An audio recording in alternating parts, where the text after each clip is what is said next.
happening, everyone? Today is open mic. It's been a while. I feel like I was doing open mic for every month, and then for some reason I hadn't did it for the last month or two.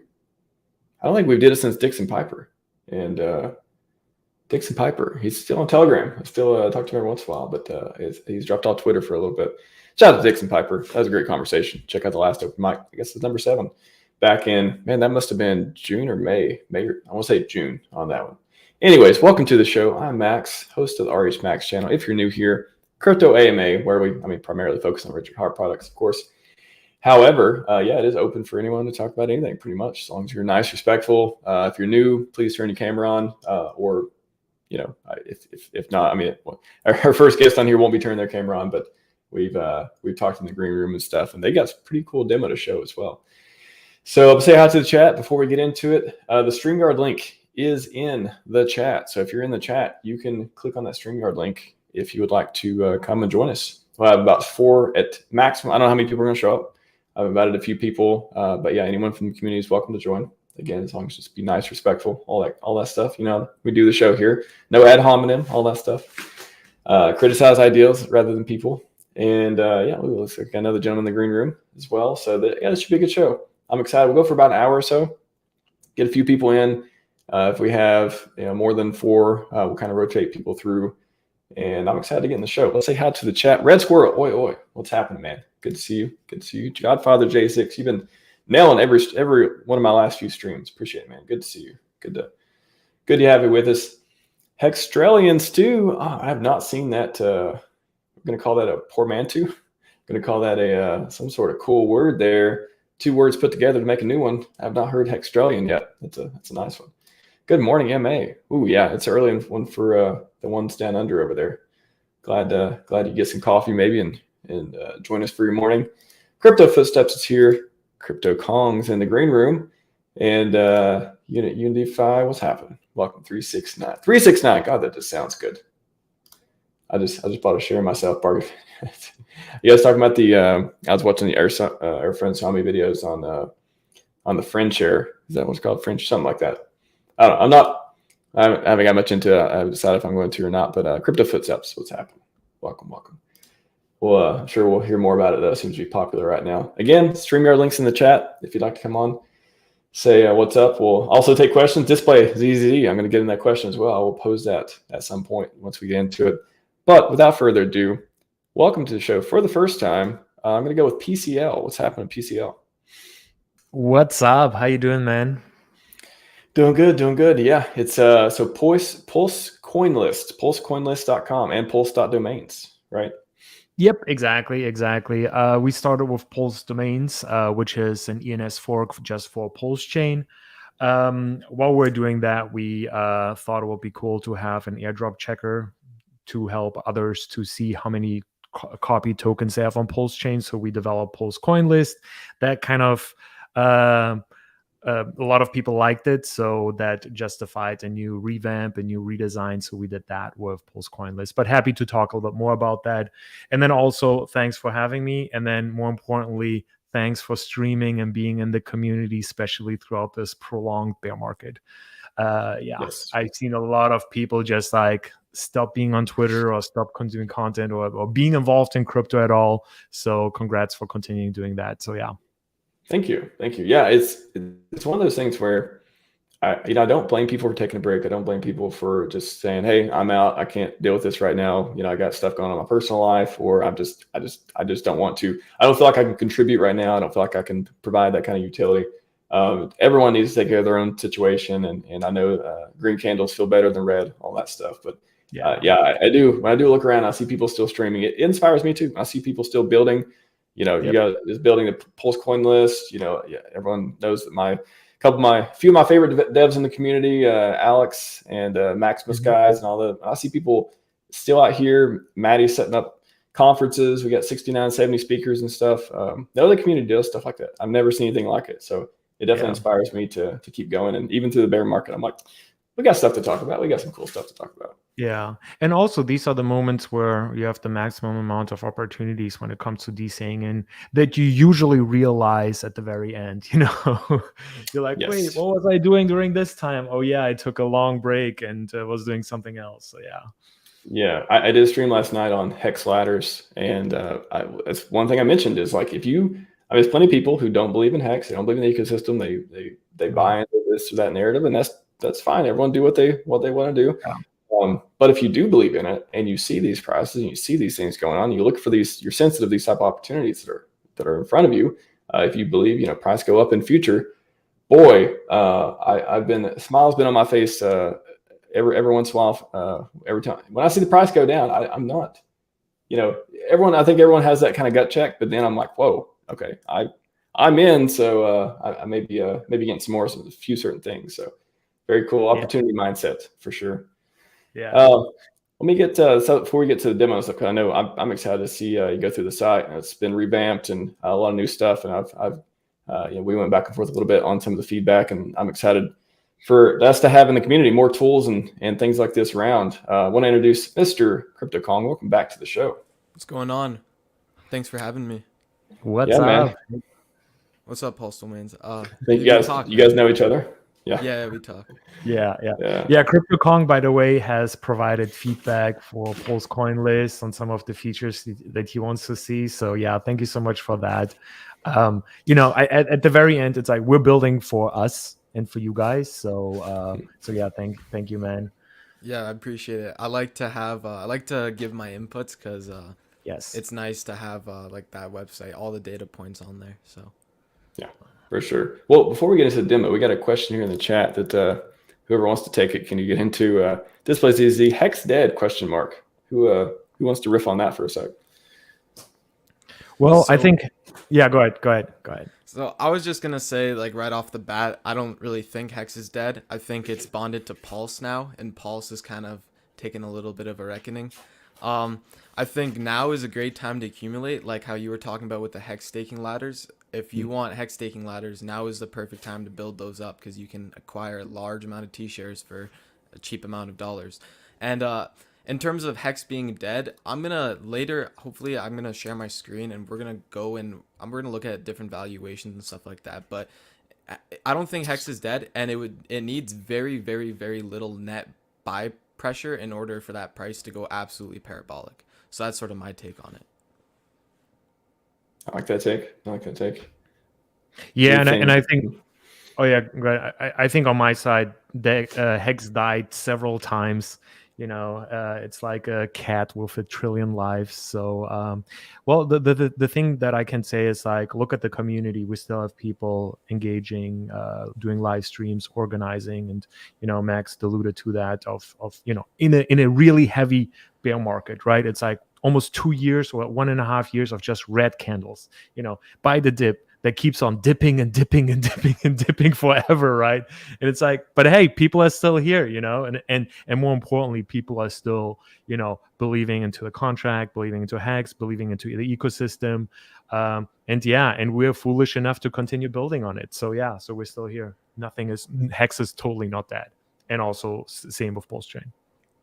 I think, for HEX to be dead, the smart contract itself would have to have like a major vulnerability or error with it, and then maybe it's safe to say that like HEX is like it's no longer the perfect flawless design product it was meant to be. But so far so good, 100% uptime, flawless operation, code hasn't changed, everything's still the same, just valuations are now different. Yeah, exactly. I think I posed this question. I did a poll on Twitter about which one's more important, code or community. And anytime in the past, I've been like, oh yeah, code. I mean, I'm the technical guy, been in tech forever, all the stuff, code is law, all that stuff, and all the ideals I share. But this is the one time where I was like, I think in HEX and the Richard Hart community, PulseChain community, all that, I honestly feel like there's a case to be made for community to be even more important. And, you can go back and forth on each case and, without the code, you can't have this, but I'm like, without the community, where would we be right now?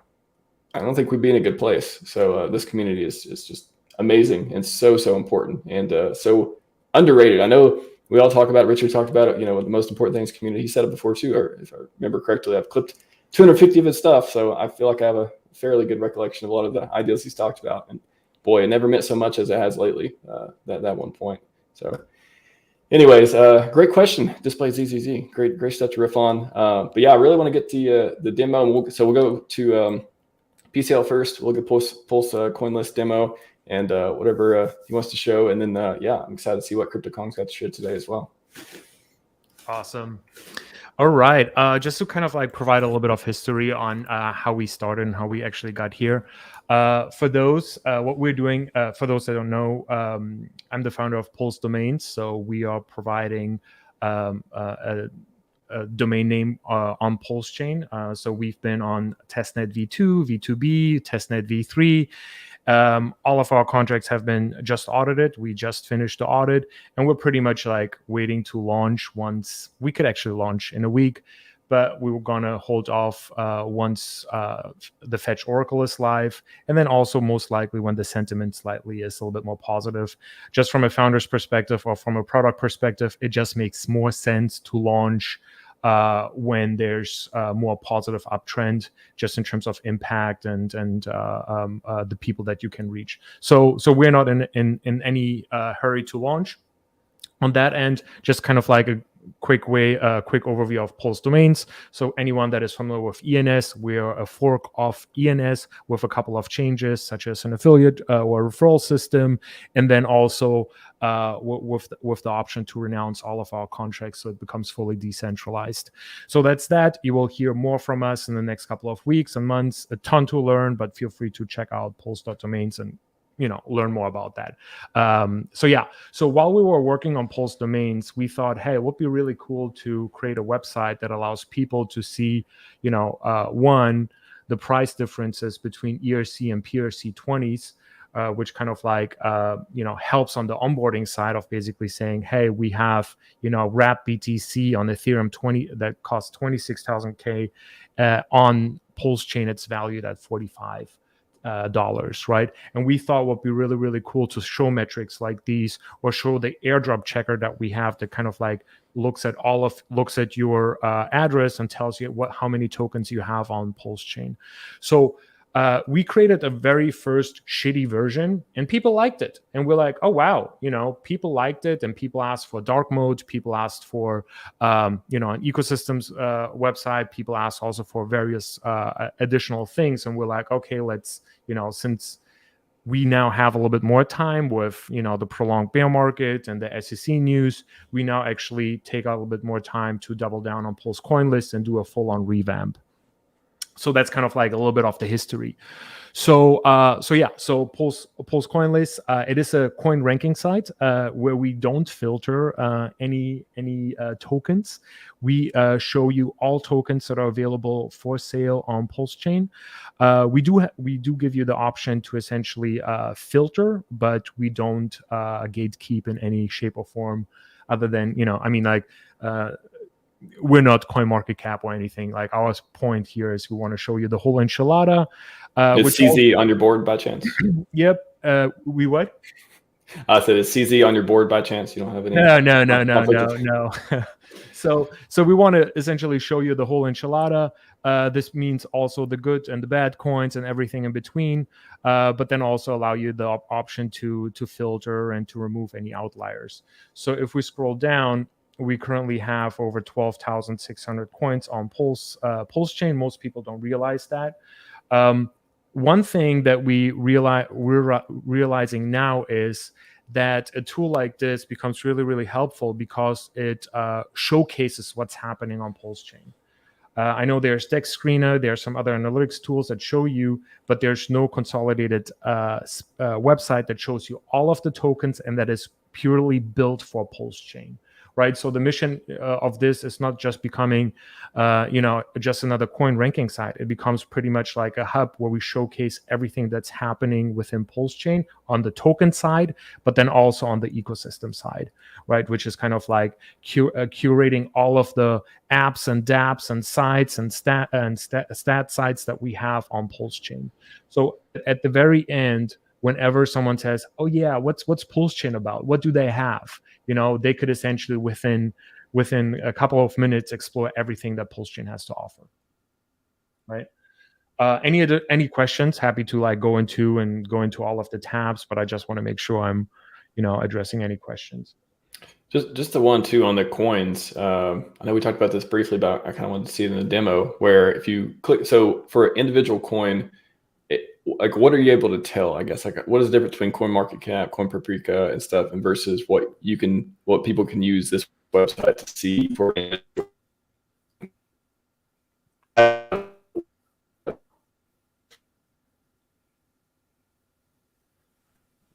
Whoop.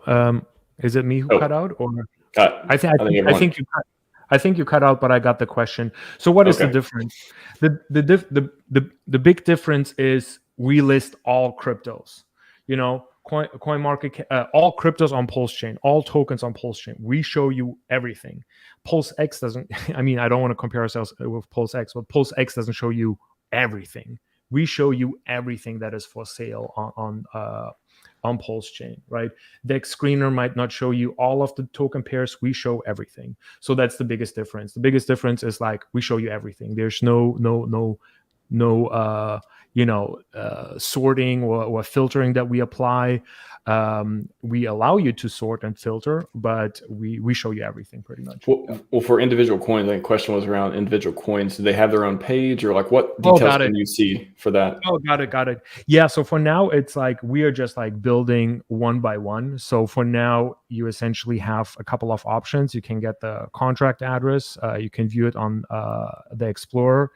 You can also add it to MetaMask, and this is across all coins. So that's kind of like a couple of features. And the thing is, we're currently still, building upon that. The future state includes, yes, similar to CoinMarketCap or any other sites, their own token page where we pipe in additional information about a specific token. But for now, we're just like baby stepping it with like the most critical features, and then essentially, creating more detailed, token pages and so on. Right. For now, like one of the things that was heavily requested is like, hey, we want to copy the contract address, we want to add it to MetaMask, and we want to see a quick chart. Right, these were kind of like the features that were most requested by users, and we kind of like, okay, what's the easiest way to implement that fast without taking too much time on developing individual pages for tokens and coins, and Gotcha. Well, Kong, you have any questions on the site? It's pretty sweet. No, I just like this site a lot. There's lots of data on it. My favorite portion, I think, is the multi charts. You can see like all the little charts on there from all the different markets and stuff, all the ratios. Other than that, like I just think this is overall just a great site. Yeah, it's like, well, Kong, thank you so much, because Kong provided a lot of feedback on these. So that was awesome. And the thing is like we're not done, right? This site is just like living and breathing and improving and changing. It's just like, this is version 2, out of many different versions, right? So yeah, just just the multi-chart. So this is just kind of like an overview of all of the RH tokens with various ratios and so on. This is kind of like the market overview for anyone that just wants to kind of like quickly get an understanding what's the price for ETH, Pulse and Bitcoins, and kind of like, is it a sell or a buy indicator here? And then also like for anyone, and this is, for people that do ratio trading, here's various versions of different ratios that people can execute on, right? HEX, PLS, EHEX, HEX, Inc, and PLS. So all of them kind of like the most common ratios that people are asking for, we just included them here. Yeah. And again, this is also up for change, additional features into it, but we just like want to prioritize our backlog on like what features are mission critical and then nice to haves and so on.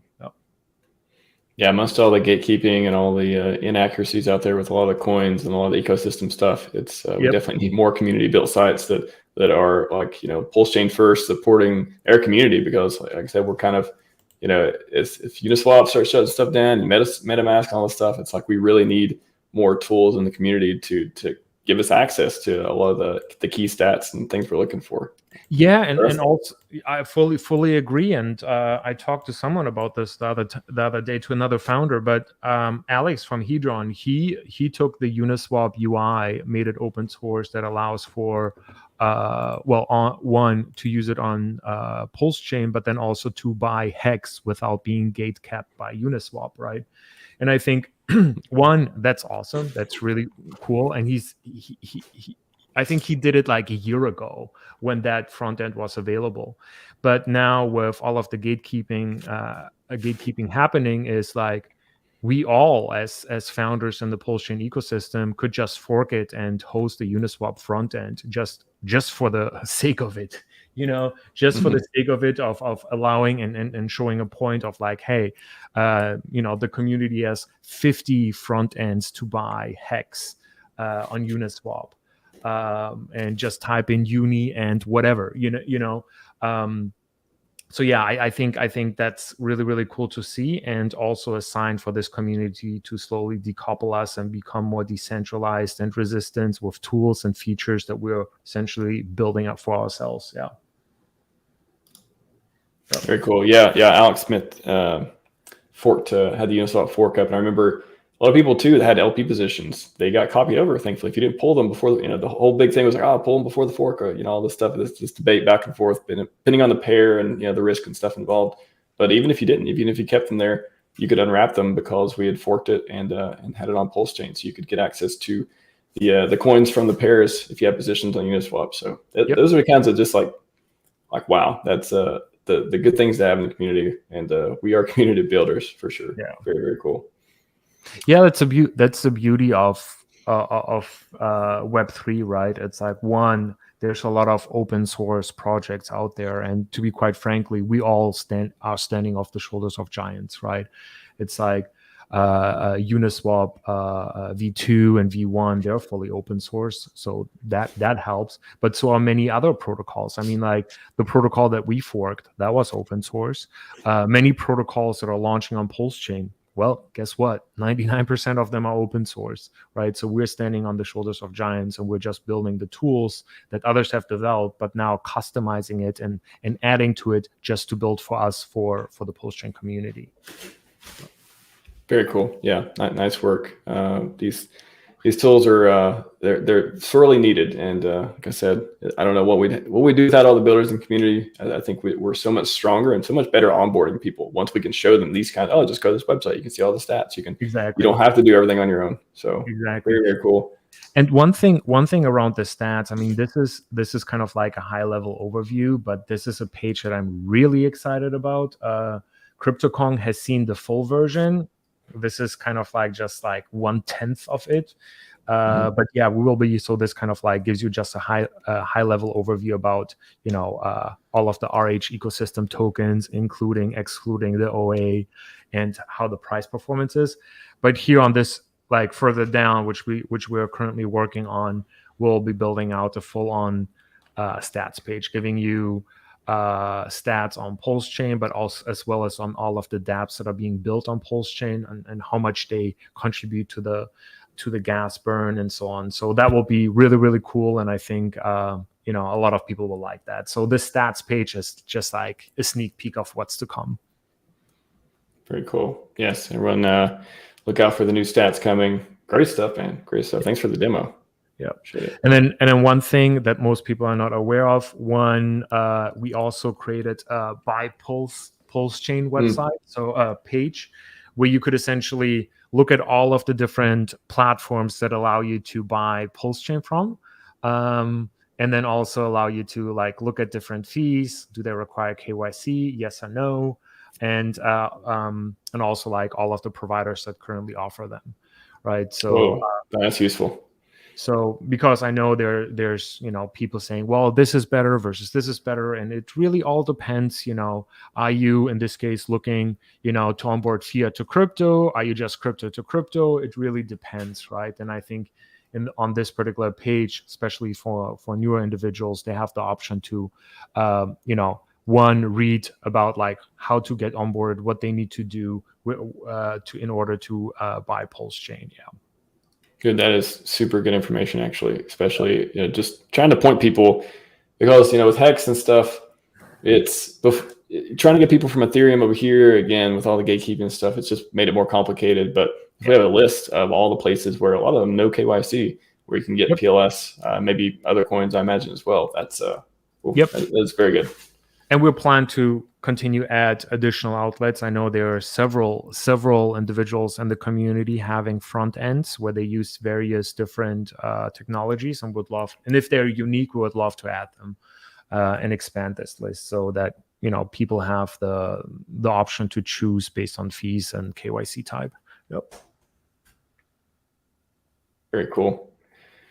All right. There's a couple questions in the chat I want to get to before we go into Kong's demo as well. But yeah, great demo, man. Really appreciate it. Thanks for showing that. Yeah, thank you. Who wants to take this one? Mr. Chuck, do you think the biggest trickle down in the HEX ecosystem this bull run will be from people taking profits and degenning from stocks, TradFi, or BTC ETH? Who wants to take that one? I think for the most part, Ethereum. I think a lot of Ethereum might trickle down into the PulseChain ecosystem. My thought process behind that is just there's a bridge right there. If you already have Ethereum on the blockchain, it's pretty easy to get it onto the PulseChain blockchain.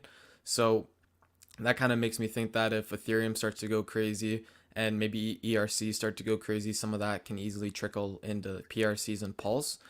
But in terms of BTC as well, I think so, stocks as well, and TradFi as well, but maybe just not as easily or as directly as just like Ethereum or an ERC just pumping up into the bull market here.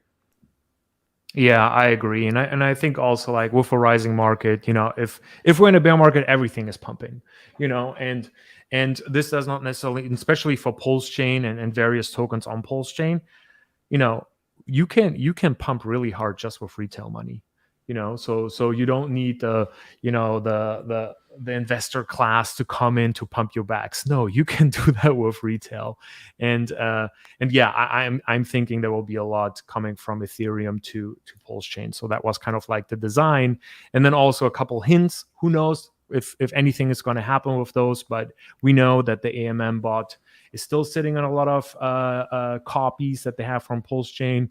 One particular address is still sitting on a lot of DAI. Who knows if there will be some sort of, I don't know, liquidity provided at some point.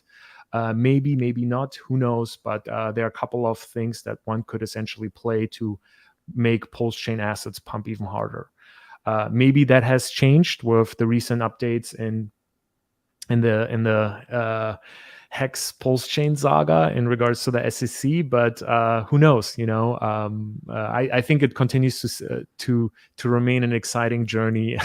Like just looking the entire story of HEX and PulseChain, it's just like a movie. Now it's like the SEC stuff, so now that's gonna be a little bit more interesting for 1 or 2 years. But nonetheless, just to answer it, yeah. Everything will pump during a bull market, and this includes PulseChain and so on. And I think it's up to us to onboard more individuals from other chains with the tools and features and sites and various projects that we have to offer. Yep. Exactly. Yeah, I think it's funny to see. I almost want to do like a quarterly check on like, oh, how do we feel? What do we think is going to happen? Like how do we feel about certain things right now? And then 2 or 3 months later, it's like, whoa, everything's completely changed. And then 2 or 3 months later, wow, then this new thing changes everything. It's wow. It's just no, this is such a good point. The sentiment shift that can happen in crypto is insane, right? It's like one day you're like, okay, gonna sell one of my kids to pay for rent. And then the next day you're like, holy shit, it's like everything has changed. I'm rich now. So we hope there's more changes. We hope there's more changes to the upside in the future. Yeah, for sure. I agree. We've had a lot of changes to the downside as far as value goes. But boy, if you believe this thing will go back up again, boy, if you believe, a lot of opportunity mindset things out there. PulseX suggestion on multi-charts page, possibly a switch to change all values, all the charts to price asset against WPLS and not the dollar. Such a good point. Paul, thank you so much for bringing this up. This is such a good point. And the reason is we had that back in the day, but Dex Screener went through actually not Dex Screener, TradingView. We're using the TradingView charts, and this is a Dex Screener embed. They slightly changed how they display prices. So in this case, you just have to click on one of these to essentially get back to the ratios you had before. However, this is something that we want to change on the back end so that all charts show up correctly. But yeah, this is basically the right view that was intended. Yeah, so we're currently we're in touch with the deck screener guys just to see if there's something that we can do on the back end to display them correctly. But yeah, thank you so much for that feedback. Also, for anyone else, if you have feedback, feel free to press that little button. Tell us how good or bad it is. Let's say something is neutral. Write what exactly sucks, and we're more than happy to essentially fix that. Right.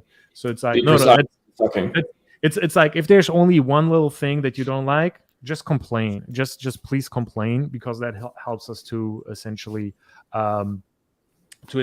fix it, right? So please do that. Please complain.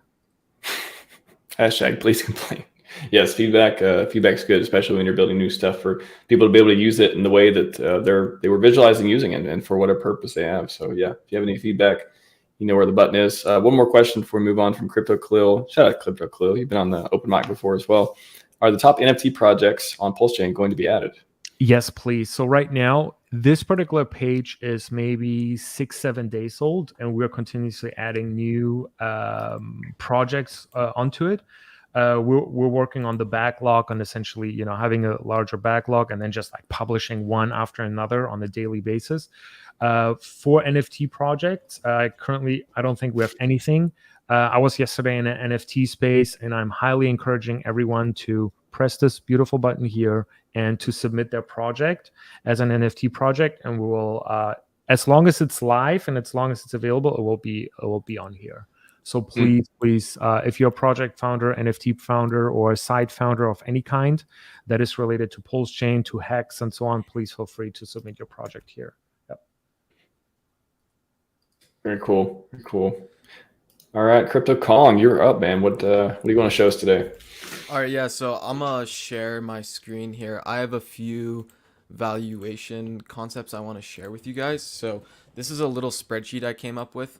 I saw in the chat UniDef here says HEX is just in a bear. It doesn't take much to go back to the all-time high and then leave for a new all-time high. And he's sort of right about that. So HEX is in a bear right now, and it does not take much to get back to the old all-time high, and to get past it does not take that much money either. So what I've built is this is the current ecosystem. This is the current market cap of all the Richard Heart coins. Currently we're sitting around 2 billion. I pulled these stats off of Gold Pulse, so I just pulled off the prices. It might be a little bit lower now because I think these prices are a bit lower. These prices here are a bit higher than what's currently on the market now, but it's the same idea. Now, future market capitalizations. Now, how Richard Hart sort of talks about market cap's a vanity metric, it is for the most part. Obviously, like if you have an extremely high market cap, it makes it like unbelievable. Like if you have a $20 trillion market cap, it doesn't really make sense. But 1 trillion in this case could make a little bit of sense. I'm not saying it has to go to 1 trillion, but for the amount of money it would take to pump it there, it is not that much. And I'm talking about wrap Pulse in this case. So what I built is an automated market maker. This is a V2 market maker. And what I can essentially do is just plug and play whatever ratio. So I can take like the USDC pair for wrap Pulse, or I think I took the DAI pair for this example. So what I've done is I took this number here, this 205, I plugged it in over here, took this 8.7 million, plugged it in over here. This gives you your automated market maker ratio and then your current price of Pulse. Now, what I can do is I can go ahead and I can plug in like a buy amount, and then it'll basically calculate a % increase. So let's say, for example, we get $210 million of net buy pressure plugged into the wrap Pulse pair for DAI. This would put a new price of, if all that money was just thrown in that one pool, of 2.6 cents, which is about 662. I think that's either 622x, I believe so. And this, in the grand scheme of things, is not that much money. $210 million in the grand scheme of financial markets it's not that much money. Again, it doesn't even need this much. Like again, if you even put like 100 million, we can still get pretty much insane prices on Pulse, right? This is just barely sub 1 cent, and that's still 182x from where we're at right now, and that's barely off of any net buy pressure. Now, if we want to look at Ethereum, for example, here is DeFi Llama. So I'm kind of looking at this ecosystem. So a lot of people are hoping for a 10,000x or however many x's, 1,000x. I mean, it's hopeful. We can hope, but I'm not exactly like, I'm not banking on it 100%. I'm sort of looking at this like Ethereum in 2019. So this is DeFi Llama. We can see here kind of in the beginning of 2019, Ethereum had around, if we pull it up, 250 million US dollars total value locked on the chain. And if we look at the chart, it's right around in this section. So this bottom section where it created its little bottom here in 2019, this is exactly pretty much where PulseX and PulseChain is right now. So if we look at Pulse total value locked, I can pull it up here. Currently, we're sitting at $139 million total value locked. So half as much as Ethereum had, or just about half as much as Ethereum had back in 2019. And if we look, Ethereum, it went all the way up to $21 billion of value locked. I guess all the way up here into all-time highs. And you can see here on the chart, this little box represents where the total value locked was at the greatest amount. And that was obviously at the top of the chart. Now, currently, Ethereum is at 21 billion. Is that right? Actually, at the top, sorry, it was 100 billion. Currently, we're down to 21 billion. So what I did is 1% of that is 210 million, and that's the number we got here.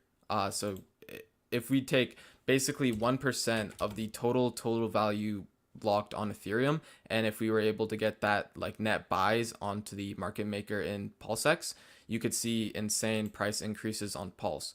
Now, the reason why I'm sort of denominating this in Pulse for the most part is because most of the liquidity is denominated in Pulse. And we know, like Hart's law, if one asset goes up, assets that are denominated with each other will likely move up with it. So $1 trillion market cap, it might sound absolutely insane. Even $500 billion market cap is semi-reasonable. I think that's what HEX was with the OA address last cycle. But people like to buy the tops, and people like to stake tops, and people like to sell the bottoms. So what I think is, when HEX was at 12 cents, lots of people were, I saw lots of moon boys around, lots of people calling for all-time highs, lots of people calling for like $5 HEX, $3 HEX, $1 HEX, whatever in the bull market. But now after the prices got demolished, people have this like bear bias where they don't think the price can go as high. Maybe it can't go as high, especially with the whole ecosystem split. But the only thing that matters in terms of the price is the ratio in the market maker pool. So if people are buying more than they're selling, this market cap valuation doesn't really matter, because all it is the market maker ratio multiplied by the total amount of supply, total amount of coins in circulation, and that's your market capitalization. It's like Richard Hart says, it is a vanity metric.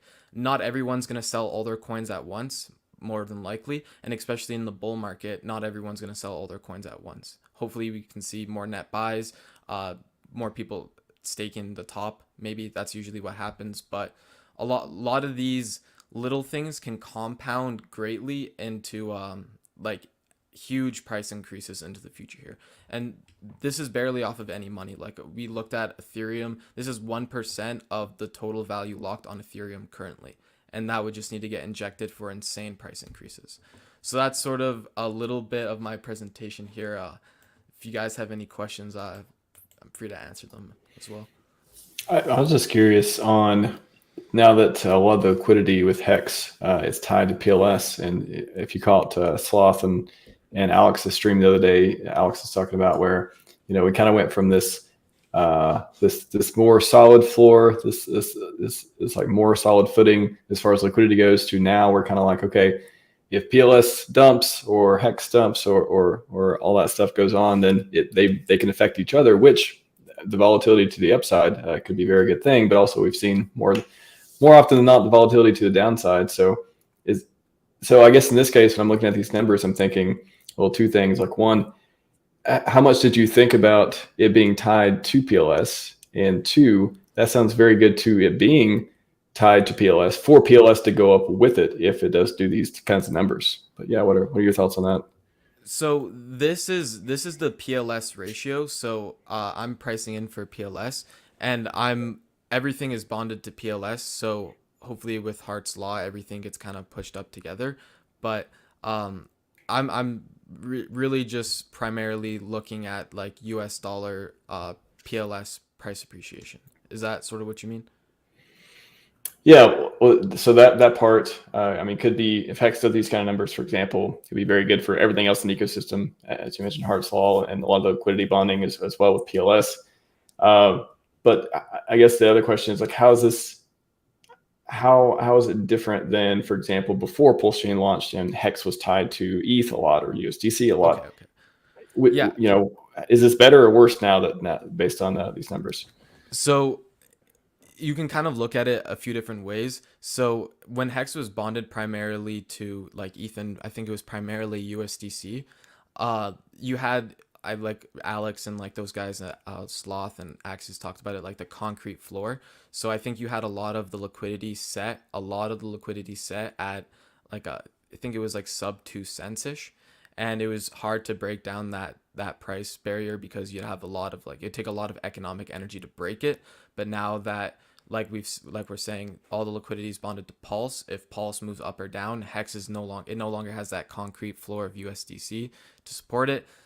Therefore, it's extremely more volatile in relation to Pulse. Now, is this a good or a bad thing? I think it's a net good thing. Obviously, Hex is getting destroyed because of it a little bit, and a lot of people are selling Pulse and not even selling Hex, and the price is still getting destroyed. That's not as good if you're looking to sell your coins at a higher price. But if you're looking to accumulate, if you see the value in these coins, and if you see where this ecosystem is going, I think that it's pretty net positive for the whole ecosystem to be bonded to Pulse, because I think that's what a lot of people are paying attention to. And I think that's going to be one of the main things next bull cycle is going to be getting people onboarded onto PulseChain to actually use the network and transact on the dexes, right? So I think it's extremely net positive to have most liquidity bonded to Pulse, and like we're seeing here, whether it goes up or down, it is a volatility's feature. It's not a bug. We're just gonna have to wait out the bear market as it plays out, but yeah, I think it would be nice if we had like a solid concrete floor, but having this most liquidity tied to Pulse isn't too bad either. Yeah, very interesting there. Any PCL? Any questions or exciting things or bearish Yeah, notes you could I say? mean, I think Johnny Chaos basically, his comment, good on the way up, not on the way down, which is true, right? And we've seen it over the past couple of weeks where we had some, some decent sized whales just, dump a little bit, and that already caused like a heavy price dump.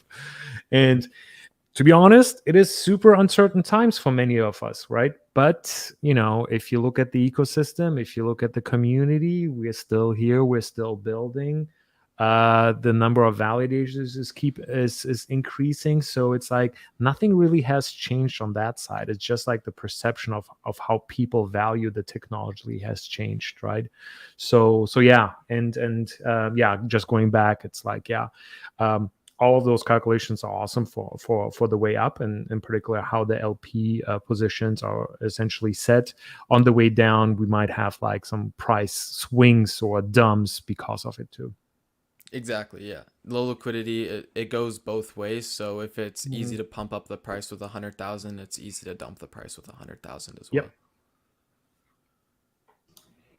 What do you guys think about? I guess when are you looking for the next bull run to come? I mean, we've heard 2024, 2025, 2026. Is it still in the range? Like, are you all setting up ladders? Are you doing things to like kind of this year is like, we're building, we're getting ready, we're taking advantage of opportunities, but then you're preparing yourself for the next 1 to 2 years or 3 years? How do you all think about that? So sort of my strategy is I'm super calm during this bear market, and I'm keeping it cool just because I got my 5 for 5 stakes and I have them all laddered out. So I understand compounded interest perfectly, and I know you really don't have to do anything other than sit there and do nothing, especially if you have hex stakes. Compounded interest, it'll take care of the rest for you. I know there's more features with HSIs and HMIs coming, which are going to be even better now if you're interested in creating those. But I'm not worried about when the bull market is going to be here in terms of like next year, the year after that. whichever time. I'm just sort of laddering up my stakes. I'm playing it in the moment, sort of. So I'm seeing I'm seeing these prices now. Like we were talking about earlier in the stream, you always wish you bought more, right? You took a break off during crypto during the bear market. You come back, the price is done 500-600%, and you should have bought some more coins, right? This is how I look at it. This is how I'm looking at it right now, and I'm accumulating. I'm staking my coins. I have my ladder set out. I understand like the price tomorrow doesn't matter. I don't really need to sell tomorrow. It doesn't affect me, but maybe the price in 15 years, 10 years it does. But I'm playing it day by day by day. I think the saying is the market will stay irrational longer than you can stay solvent. So another little tip is don't hammer in like we keep on buying these bottoms and these bottoms and these bottoms, and new lows are keep on getting made, right? But I think if you can play it cool, if you understand like compounded interest, you know, you have your HEX stakes set up, you can stay solvent longer than the market can stay rational or irrational, then I think you're going to set yourself up for whenever the bull market does come, you'll be able to take profits off the table. Yeah, I think for us it's like all of my ladders have been done a long time ago. They are pretty solid, pretty happy with that. Currently we are still continue to, and also sacrifice for PulseChain and all of that, but still DCAing in just little by little, not like big chunks, but let's say 1% to 2% on a weekly basis or so. And then also on the building side, it's like, yeah, right now it's like no one wants to hear about crypto. It's super boring. It's nothing new and so on. We're just doubling down on building, and with Pulse.Domains and PulseCoinList, we never, ask for a sacrifice, nothing. We're essentially building that for the community. And for us, it's just like, yeah, continue, stay operating very lean. And withstand this drought pretty much. Things will change mid of next year, especially the US has also a lot of influence there. 3 of the running mates for to become the new president are essentially all into crypto or pro crypto. That will definitely change the sentiment. So there's a lot of uncertainty, but I think we're over the worst pieces already. So if you're like at the very bottom, it's like the only way is up, and the question is, when is that going to happen? It might take a little bit longer, but as long as you continue to believe, continue to use, and on our end, as long as we continue to build and withstand this drought, we should be fine. So nothing again has changed on the tech, just the perception of it. Yeah, I've been checking the max pain indicator for a while now. And it's the question: are we at 99% or 100%? I don't know. Hard to say. CryptoCon, excellent. I remember. I think it was, when was it, 2016 or 17 or something like that, where crypto got really boring again, and I removed myself from it for like half a year or a year, and I missed out on a lot of gains there. Just buying anything random, I totally missed out. So yeah. Gotcha. Thank you, CryptoCon, for the data there. Very good stuff. We'll hit up with a question, and then I got a couple polls, and we'll wrap up here. Elite Hexor, nice name. Any thoughts on preferred off ramps during the bull? Having issues with Gemini locking my account, and I've heard some of the same problems with Coinbase. Yeah, didn't Gemini send a letter to Hexagon saying take your coins off? That seemed familiar. I thought that was in the documentary too, but careful with Gemini, I guess. From what I remember, I'm not exactly sure though. Oh, Johnny's here.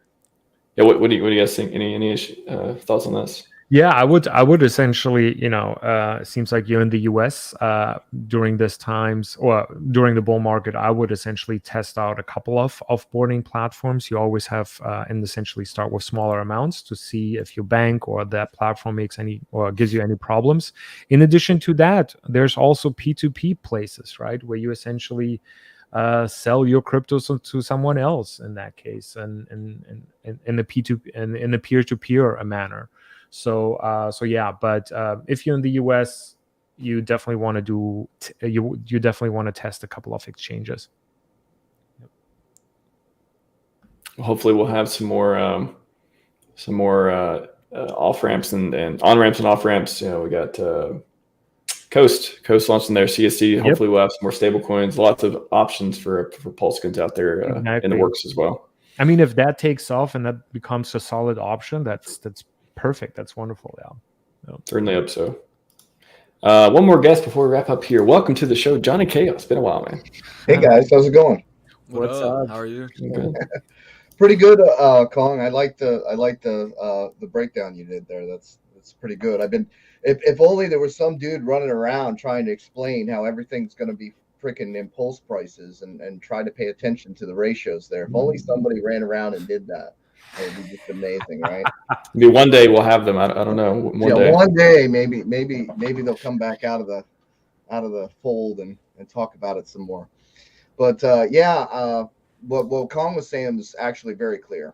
We are suffering from people that have over leveraged greatly into PulseX and Pulse, looking for their lottery ticket. And as a result of our bonding, and as a result of them being over leveraged and not being in a position where they don't need to sell and selling off, it's not even the HEX that is bringing the HEX price down. It is the Pulse side that is actually bringing the HEX prices down violently as a result of their pairing. And there are things that could have been set up differently. They weren't set up that way. And we are now seeing the consequences of what happens if they weren't set up that way, which obviously, like, nobody wanted me to talk about that side of things. But, we're seeing it right now. We're witnessing, what happens when you do have bonding and you don't have the ratios set in a way that's as beneficial, when you do have people that are over leveraged and in positions where they're just tapping the sell button like a monkey, and we suffer from it, And Johnny, in this case, you're talking about having thicker liquidity on certain pairs, mainly coming from a particular entity. Yep. Got it. Yep. Because the reason I thought what I thought, that everybody gives me shit for, is because it was the optimal play. There's no way around it. That was the optimal play. It would have stopped the division. It would have stopped the fighting.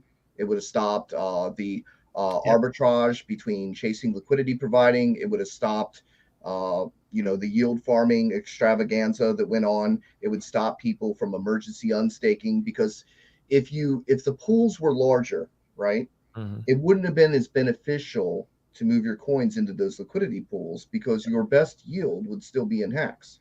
Yep. So there was all these theories that came together to make that concept, and now we're seeing the consequences of exactly why that was kind of the necessary thing to do to prevent all this chaos from happening. But it did. But that's cool, because I was prepared for the chaos to happen if it didn't. Yep. So it worked out just fine, but not for a lot of people that panicked their positions, emergency unstake, traded their coins 3-to-1, all the weird stuff that happened. Watch people lose a third of their value, making swaps because they're migrating from one chain to another. There's a lot of damage that was there. But now we're at meme coin prices, guys. Yeah. What's the point of meme coins right now when we're at meme coin prices? Yep. And also, I think nice. There was a big miss that we had, and Johnny, I would love to hear your opinion, which is when PulseChain launched, all of the copy tokens had some liquidity, but not enough for anyone on Ethereum to make it worthwhile their time to come over another chain and dump their tokens, right? I noticed within the first hours, to be honest, all of that got dumped with a couple of $100 to pretty much zero. And now if you, let's say, hold, I don't know, a 1,000 chain link on Ethereum, or a 100 chain link on Ethereum, you will not go back to PulseChain just for claiming $10 or $5. Right. But in the first couple of hours, that would have been, I don't know, $100 or $2,000, depending on your side. So on that end, it feels like that was kind of like a miss. Now looking back, maybe it was done purposely because there was already something in the grapevine there. But I don't know. I think a lot of this was experimental, and a lot of it wasn't thought through as much as we maybe thought it was thought through. Yeah. And you know, certain posts have indicated that, you know, this is an experiment. We're experimenting. We're doing this. We're doing that. I don't like the experimental because, you know, you give somebody a hammer, you know, and they're going to crack themselves in the head with it. You know, Yeah. that's part of the problem is, you know, we gave too many people a hammer and they're running around cracking each other in the head with it instead of using it to build. Yeah. Yeah. No, that's true. I mean, the AMM bot is still sitting on all of those copies. Mhm. I mean, one version could be like in the bull market, maybe, I don't know. I don't want to speculate on the address, you know, that I have no expectations on, right? But I'm just saying those tokens are pretty much dead. So the question is just like, does it make sense at some point to provide or use them to provide liquidity? But But if then you're not supporting your own network, why would you bother supporting right? something that you don't Exactly. make or you don't have complete control over, right? Yeah. So Yeah. there were certain ratios that could be set that were completely under control that could have Yep. been set up in such a way that was beneficial. I Yet agree. there are all these tokens that are out there floating that you don't have control over because the AMA bot was only able to gather that which was on the exchanges, not what's in people's wallets, not what Yes. was within their self custody. So you've got all these additional coins that are out there floating around. And because the prices haven't increased, and like you said, it's not worth much to cash in for, they're just Mhm. sitting there. But I guarantee if some of these coins pump, they're going to go right over to Pulse with their big stack of free coins that they didn't even care that they had Yeah. and take care of that. And I think that's what we're going to see a lot of. If the prices get too high, that's going to be a great balancer. And this whole coin thing really was a promotion, Yep. right? And I really believe the ratios were kept was to give an idea that your coin could do better on the Pulse network than on the Ethereum network. So it was to Mhm. give people that idea. When all actuality, just doing the same would have been enough marketing uh, Yeah. to do that, and it would have caused a lot less damage to the system and people picking a winning horse and switching sides and all that stuff. I mean, if you want a migration, you have to create a path for migration. And Richard already said, no, it's not a migration. You know, so I but asked if them you that wanted a question directly. migration, you have to create a system that doesn't penalize people for migrating from chain to chain, which a lot of people right now would not think that that's fair. That the ratio comes later because they've already wrecked themselves by now. Uh, but inevitably, we're going to have to reach a certain balance here where we're not within 0.003 of a dollar difference. Uh, Yeah. because when we're in dollar values, I still can't see us having, a $30,000 T share on one chain and a $60,000 T share on another. Yeah. That doesn't really make a lot of sense. But we'll see because we're not in control here. There's a lot of cross liquidity bonding now.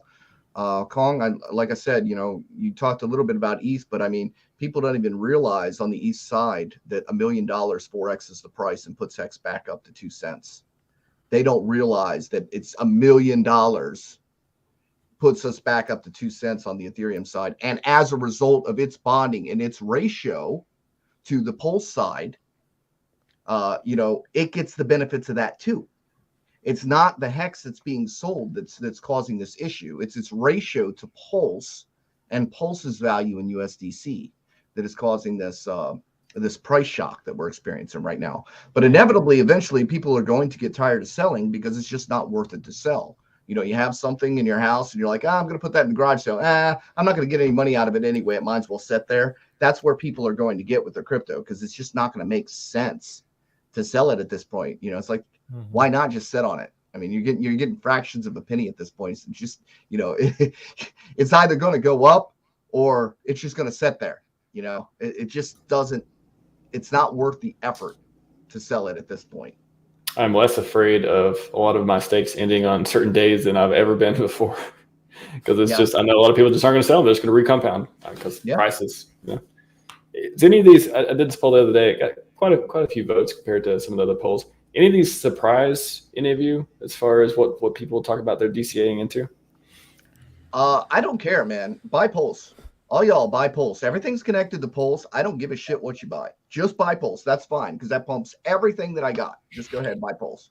Don't argue with me about which chain. Just go ahead and buy your Pulse. That's good because Every one of my HEX is worth either 100 Pulse or it's worth 170 Pulse, and that works out just fine for me. This is the fun part. This is where the fun part comes in. Nobody's seeing this part right now because we're still in the bear market, right? HEX has a multiplier of the value of Pulse. HEX has a multiplier.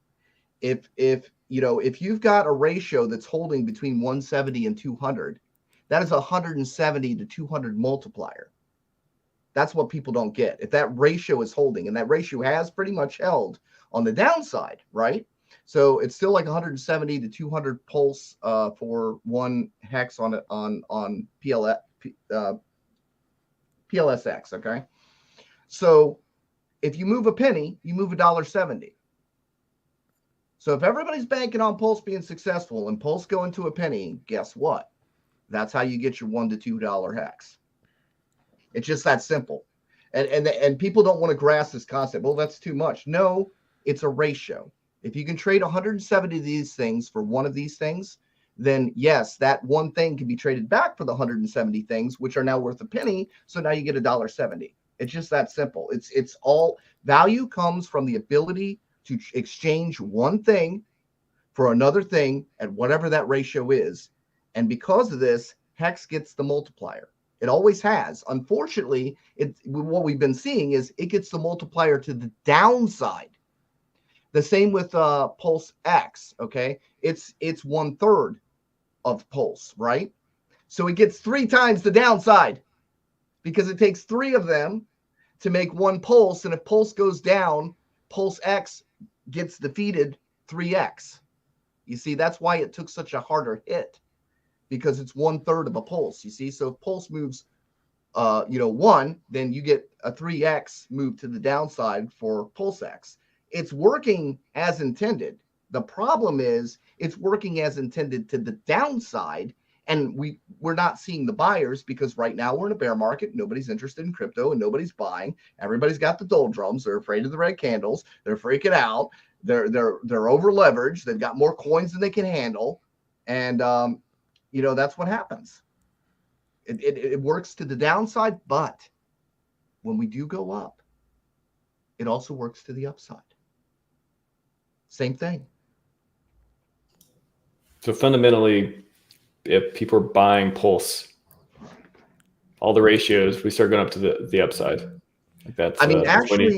Actually, the best way to move the price right now, and this is where I'm going to get hate from all the crazy people probably here in comments. I don't know who else follows you, but the most bang for your buck to move the price right now is on the Ethereum side.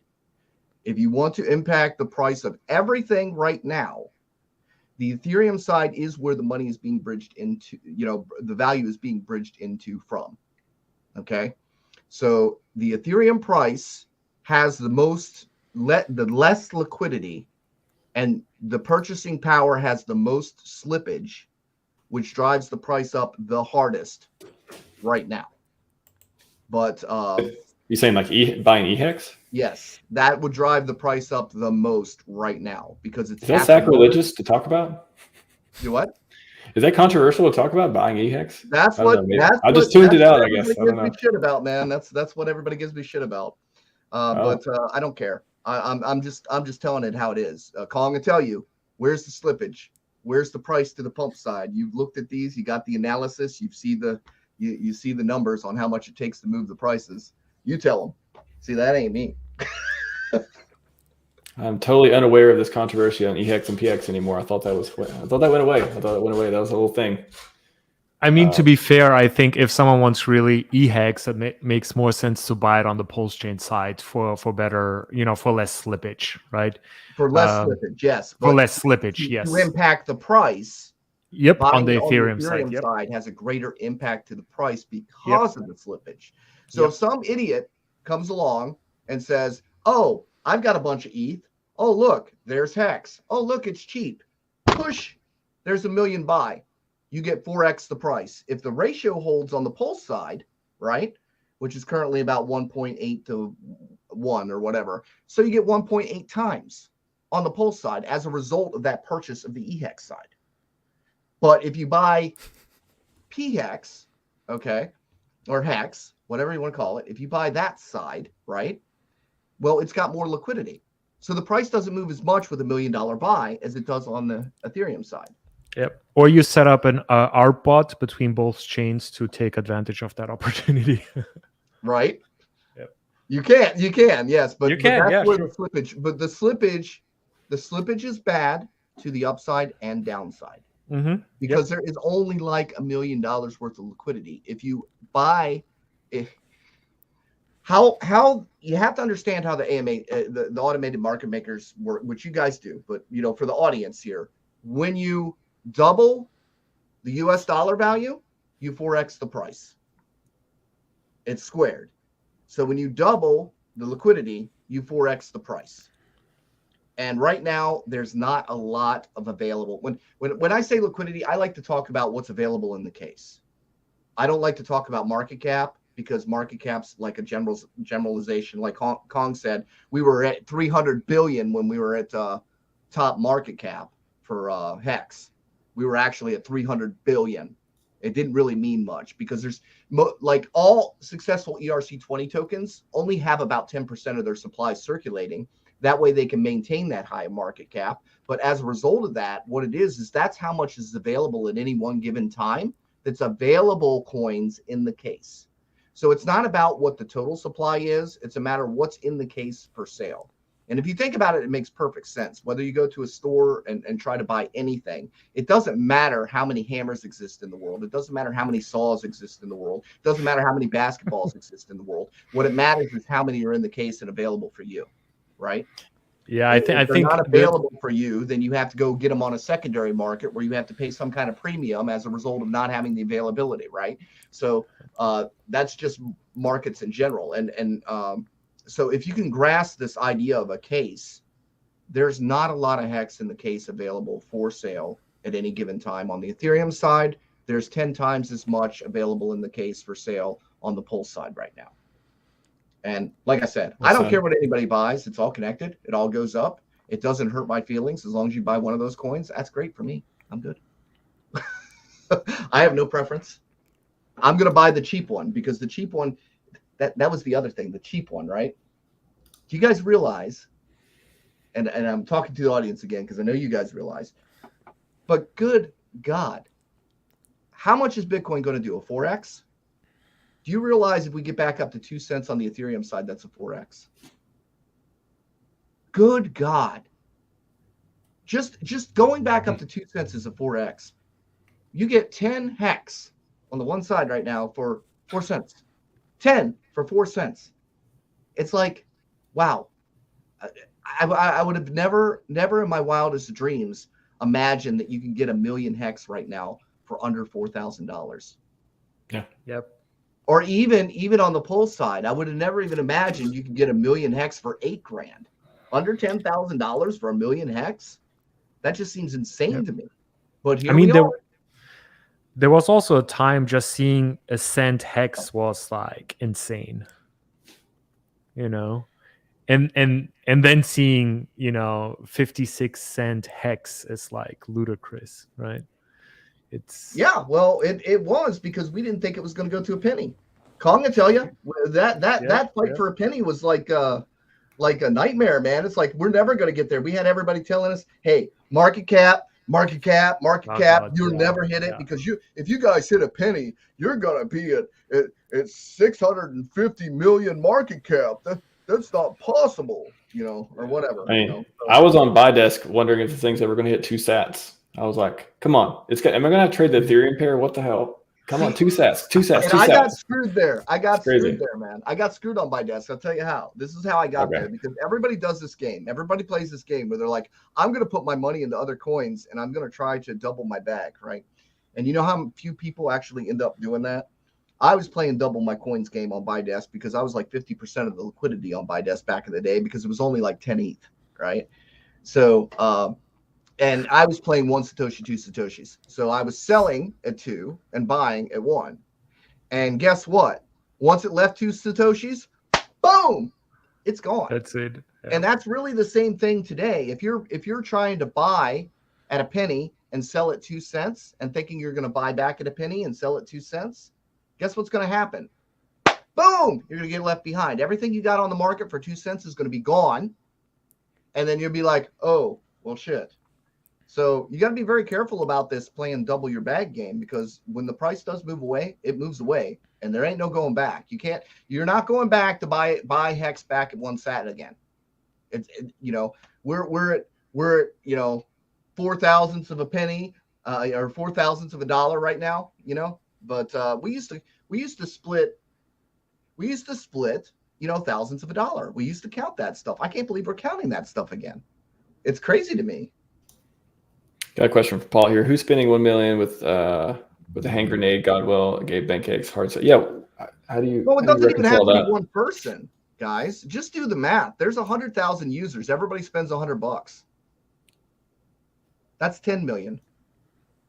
Get that? You get 100,000 people spending $10. You got 10 million.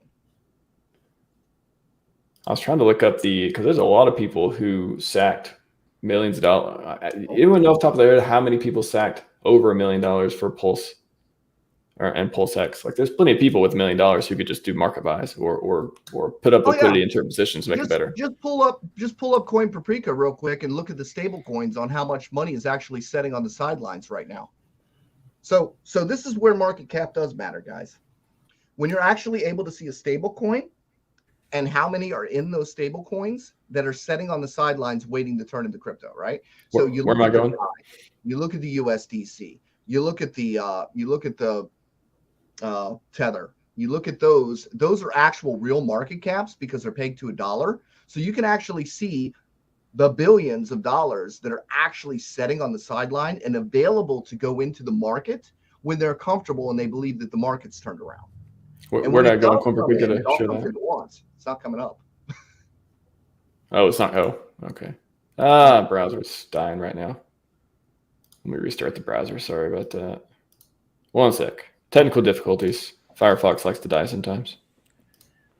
It's coming back. Just one more thing to build on what Johnny's saying. I know on Ethereum before PulseChain came out, the amount of HEX for sale in the automated market maker was continuously going down. So HEX could actually inflate in terms of its market cap and supply, while the actual amount of assets you're able to buy in the liquidity pool are constantly becoming more scarce and scarce and scarce. Look at this. Look at the stables here. What do we got? What do we got in DAI right now? There's 101 million. Yep. All right. Where we got Tether, we've got 18. Is that 18 million or 18 billion in the Tether? It's 18 billion. It's billions. $18 billion sitting in Tether on the sidelines right now, guys. Just that, okay? We're talking about we need $1 million to go into the east side to pump us 4x. Put that in perspective, right? Now, I'm not saying whether they're going to buy HEX or they're not going to buy HEX or not, but you've got to be aware that there's actually large amounts of money on the sidelines that are waiting for the markets to turn around, and then they're going to chase green candles like everybody else does, and they're going to start dropping money into things that are going to appreciate because their stable coins will not appreciate. They stable up. In a bear market, they stable up. They're looking for confirmation. They're looking for those green candles to start so that they don't feel like they're buying a falling knife.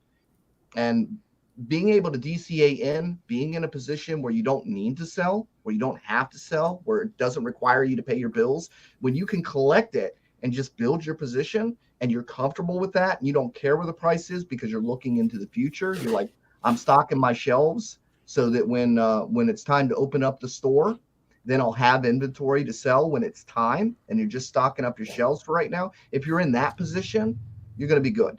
If you can't get away from looking at the daily charts and this drama going on and not realizing why the prices are going down, filling in your brain with saying, oh, it's because of this or it's because of that, oh, it's because of this, and you're choking everybody else out because they're doing stupid shit, that's not going to get you anywhere, Yeah, it's just on PulseX too. At least 100+ people with $1 million. Yeah, you can put that. You can subtract that in half, or divide it by half right now, or a third. But there's plenty of people with plenty of money in our community, Pulsecons, Hexicans, and that's just one of the sacrifice phases. So yeah, as Johnny said, there's plenty of people who have money that when they feel like putting it in, they can put it in, and prices can go where they There's go. so much money there, and that's why I was expecting we would have had a turnaround before now. I'm telling you guys straight now, right now, the whole audience, okay. I did not think we would be in this position right now. I was wrong, okay, because I was projecting my own value of the ecosystem onto others, and I said, "Wow, I really like this thing. I expect other people like this thing too, right?" So I was projecting my own hype, right? And that's another thing people give me shit. Oh, Johnny, you were excited at the top. Shit, you'd be excited at the top too if you went 40x beyond where anybody even told you that it was even possible, right? True. Everyone told us it wasn't even possible to hit a penny. Yep. You go up 40x beyond that, you're going to be pretty damn excited, right? You're going to be like, this is the greatest thing ever. Good God, yeah. You want everybody to succeed with you, right? So it's frustrating to see that we've gotten where we are, and that people don't value it. They still think they're holding marbles. We're right back when I made that first video about diamonds and marbles, and people still think they have marbles. They don't know. They don't know what they hold because the market isn't reflecting the value of what they actually hold yet. And they don't know what a good deal they've got because they haven't been here to see what people are actually willing to pay for that down the road when the musical chairs start happening and there's only so much in the case. And then when everybody lines up, you ever been waited in line for something thinking you're going to get that something, and then you find out you're like two people out of line, and everybody else gets some and you don't, right? Then you have to go on a secondary market and overpay for it. Well, that's what's happening here. That's what's going to happen here. When those green candles come, there's only going to be so much in the case, and a lot of people are going to get left out of line, and they're going to have to pay a premium if they want to join the fund. It's like camping out for the new iPhone, but there'll be a busting through line Black Friday sale on HEX, but it may not be Black Friday prices anymore. Never know. No, it can't. We're seeing seller exhaustion, right? And when I say seller exhaustion, we're really kind of seeing that. We're not watching HEX being sold. We're watching Pulse and PulseX effect of the people getting out of those positions that they over leveraged in doing it. HEX really is not doing shit.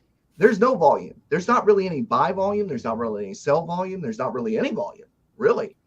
There's like nothing going on. And it's like people are so obsessed with the color of the candle that they don't realize that, dude, really, we're just really doing this. There's nothing really going on right now.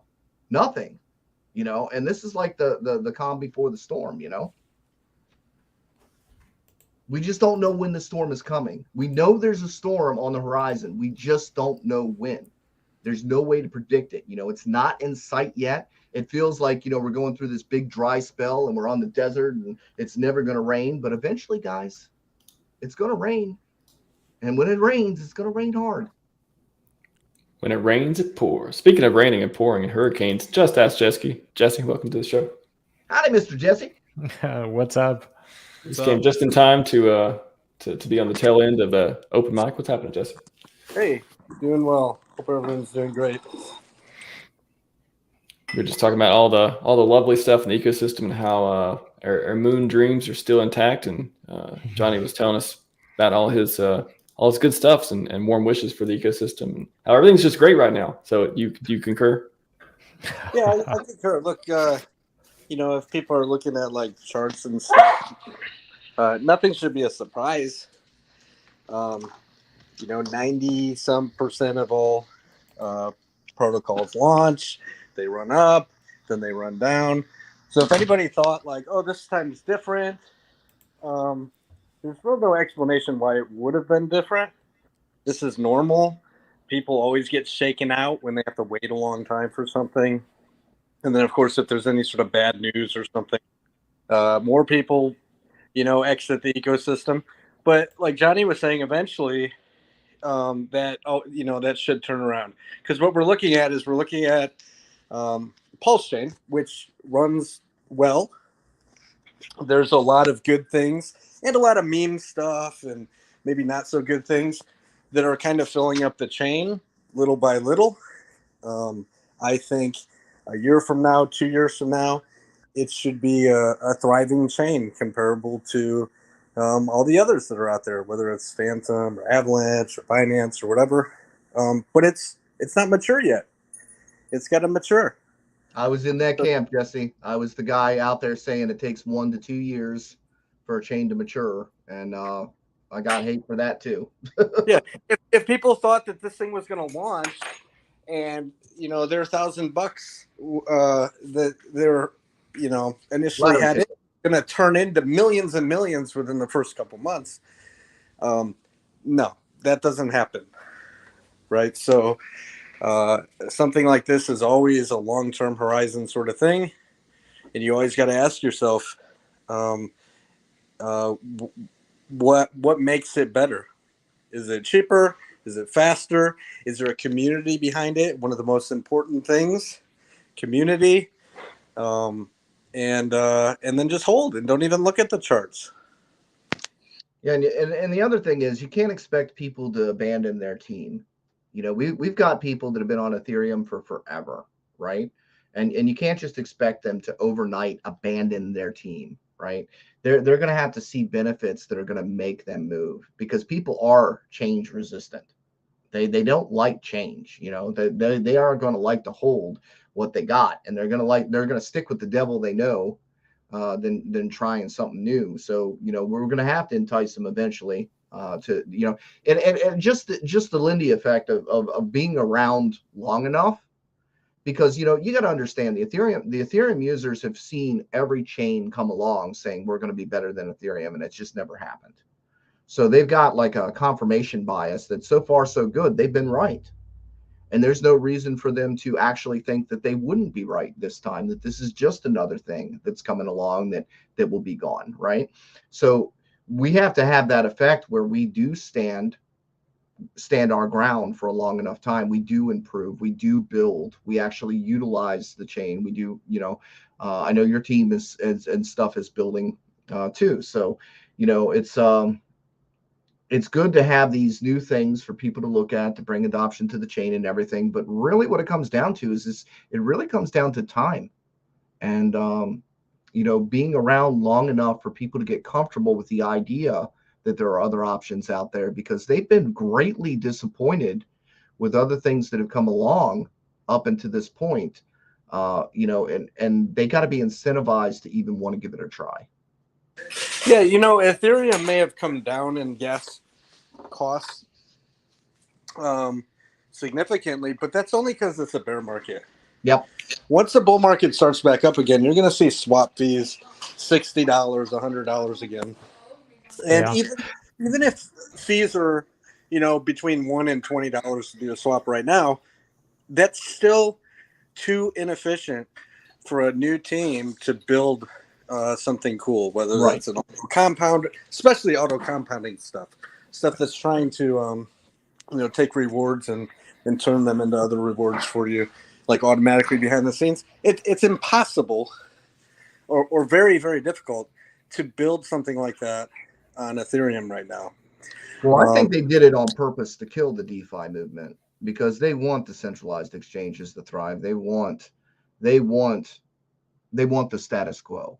I think these gas fees, and it's beyond HEX, like you said, it's people building real DeFi, people building things that are decentralized, people that are building yield producing products, that are building liquidity pools and things that don't require you to go through a centralized exchange. That S-load function has made that stuff absolutely unusable in the previous bull market, and it totally stifled the innovation because it wasn't a network that people could afford to use. They couldn't afford, people are like bragging, you're always going to have those people that brag about overpaying. Well, if you can't afford $1,500 to mint your monkey pick, dude, freaking download a monkey pick, pay $1,500. It's like, that's crazy. It's just bragging to overpay for shit, right? And the NFT thing was actually kind of crushed for that same reason, because it just became absolutely absurd. It became a fad. It became a way of burning money for the sake of burning money and saying that you have the ability to burn the money to do it. But it wasn't like creating DeFi where you actually have things that benefit the end user, which I think PulseChain will allow in the future because of the adjustment to the fees and the usability and functionality of it. Let's I want to bring up the bridge here too and wrap up on it. Great conversation, everyone, and glad we got Jesse here for this too. But y'all seen the Dune website, Dune.com, with the Yep. Derek guy has the stats for the bridge. Very cool stuff. Any thoughts on this? Like anything we're looking for to see more bullish movement here as well? I think if we can see more inflows from Ethereum, like we were talking about earlier, profit taking from Ethereum onto the bridge into PulseChain, that would definitely be a bullish indicator for me to show that maybe some momentum is coming to the upside. Yeah, I think one thing that is a little bit underestimated is, one, it takes a lot to convince an Ethereum or someone that loves Solana or someone that is a BTC maxi to onboard and buy into your stuff, right? It's Looking their at team, man.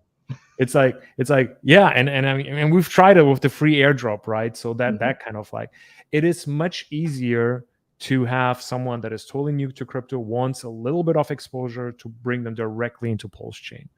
See The other something day, like Toast. Yeah. yeah, exactly. And the other day I saw a tweet of someone saying, it's like, oh yeah, my first chain was PulseChain. And I love that. It's like, I love that. It's like, we need more people of that. It's easier, it's easier to onboard, easier to explain. And the first blockchain experience will be on PulseChain, right? And I think in the next bull run, once we see green candles every day, people want to get into crypto. And that's essentially the opportunity to educate individuals about PulseChain. With that, also, it means, what can they do there? We need to have some products or applications, true DeFi applications on it for them to either explore or just to hodl, and that's pretty much it. The conversions are the more difficult because Yeah. you have to change a person's beliefs in Yeah. order to convert them. As where somebody who's being introduced, they can form their own biases because you can send them directly to like the coast. Well, this is how you do it. This is how you enter the crypto space. Well, first you're going to go to the coast, and then you're just going to buy on this side. And you don't even need to tell them that the Ethereum side exists. If they go over there and they try to play on it, well, their bias is going to be different than somebody who's already Yep. experienced it and blown it off, right? So like there is a certain amount of Stockholm syndrome in crypto, where people accept certain things and certain damages, and they expect certain losses, they expect certain fees. They tell themselves it's part of the game. They make excuses and they accept it. And the funny thing is, because they've come to accept this loss as normal and part of the game, that when something comes along and says, "Oh, it doesn't have to be that way," right? They're like, Nah, you have to have this loss. You have to have this loss. If you don't have this sacrifice, this loss, then it doesn't make sense. You guys got to be scamming me, right? There can't be a better way. No, this is the way I've been doing it for the past 10 years. It has to be this way. There's no better way to do it. You're lying to me. You guys are a bunch of scammers. That's what happens. It's a certain amount of Stockholm syndrome that they have, that they justify those bad things, right? Yeah. Which is valid, right? It's human behavior, right? It's like you're part of one tribe and you know it really well, and you might had some bad experiences, and you don't switch sides that easily, right? I'm also really curious how the highest of stakes will impact a lot of no coiners, during a bull market, right? Not in a now. bull market right now, we look like a bunch of retards, man. Exactly. So it's like the time and the sentiment plays a big role. When I saw it, I talked to a lot of people that were obviously Hexicans, but also no coiners. And what I love is the opinions were really split. Some people hated it, some people loved it as a no coiners, and if I divide it by gender, a lot of, on the female side, they didn't really, as an altcoiner, they didn't really like it. But the guys, which is 99% of crypto, they were intrigued. and that was quite interesting to see. Well, it's a matter of perspective. Yeah. Exactly. From my perspective, when I went to watch it, I was kind of, see, I don't want to diss on the movie, but I'm looking at it objectively, and it looked more like a promotion for a miniseries than a movie. There was so much good stuff that was cut out, and in the direction that it took, and the fact that we are in a bear market right now, I don't see that as being positive. But what I do see is the fact that it is planting seeds. It's name recognition and brand awareness. Because Bitcoin, I had dismissed Bitcoin altogether when it was pennies. Because it's perception of value. When something is so undervalued, you think it's worthless. You think it's marbles. It's just sitting there, right? It ain't worth nothing. It isn't even worth selling. I'll just leave it, right? And when that happened, and then I heard, oh, Bitcoin's $2,000. I'm like, what? Well, I've heard of that thing. Let me go back and look at that thing. And that's kind of sort of the impact that I see the film's going to have in the future is, oh, maybe these guys weren't so crazy. Maybe they did see something that we didn't. Maybe they were onto something. Oh, wait, these crazy loonbirds, look, they did know something we didn't, but we didn't see it because we thought it was a scam. And that's, and that's kind of the direction that it takes. And now they own half the world, as the original quote goes. I also think, like, if we were in a bull market, seeing the film for the first time would have totally changed how we see it versus a bear market, right? I also try to be like neutral as possible, but I just can't. It's like I just can't. But we all have biases, man. This is the point that people don't take into consideration. Our reality bubble is built on our beliefs and our biases. Even trying not to have a belief or a bias is a belief and a bias. So, when you rub people's reality bubbles the wrong way, man, they're going to fight you because that reality becomes part of who they are, and that's why you get people that are so strong that will fight you tooth and nail, is because that becomes their normal. It becomes part of who they are. All right, everyone. Great stream today. Gosh, I know we could go on for a while. I've got to take a run, though. I had a lot of Thai food, and I need to burn those calories. Selfishly, I want to end it. But PCL, Pulse.Domains, where can people just go around from the top to the bottom? Where can people find you and learn more about your stuff? Yeah, check out Pulse.Domains. That's the website. Or for a coin ranking site that does not filter out stuff but allows you to filter out stuff, go to PulseCoinList.com. More stat pages to come. And please complain about all of the features by using the right button called feedback. If you don't like anything, please do that. We're still building it and continue to build it to bring more visibility to PulseChain. If you're a project founder, go to the ecosystem tab and list your project there, because that, again, for anyone that is new to PulseChain, gives you visibility to see the entire ecosystem of what PulseChain has to offer. That's kind of like our goal. And again, we're still continue building on it. And please check us out. Thank you. Good to Kong. Yeah, so you guys can find me at CryptoKong145 on Twitter or YouTube. I just do mostly like Hedron Icosa stuff, some HEX stuff, lots of just like little spreadsheet stuff. So if you guys are interested in like little data points and stuff, so. And he bought the first HEX pizza. That was me. What? Oh, fun fact. Very cool. Very cool. From Hexologist, or I thought. Yes. Oh, no way. That's awesome. Okay, cool. That's cool. Didn't know that. All right. Just ask Jesky. Why can't I say it today? I want to say Jesky every time. Jesse. There we go. What's happening, Jesse? Well, you can find our whole team at Power City IO. Everything is going exactly as planned.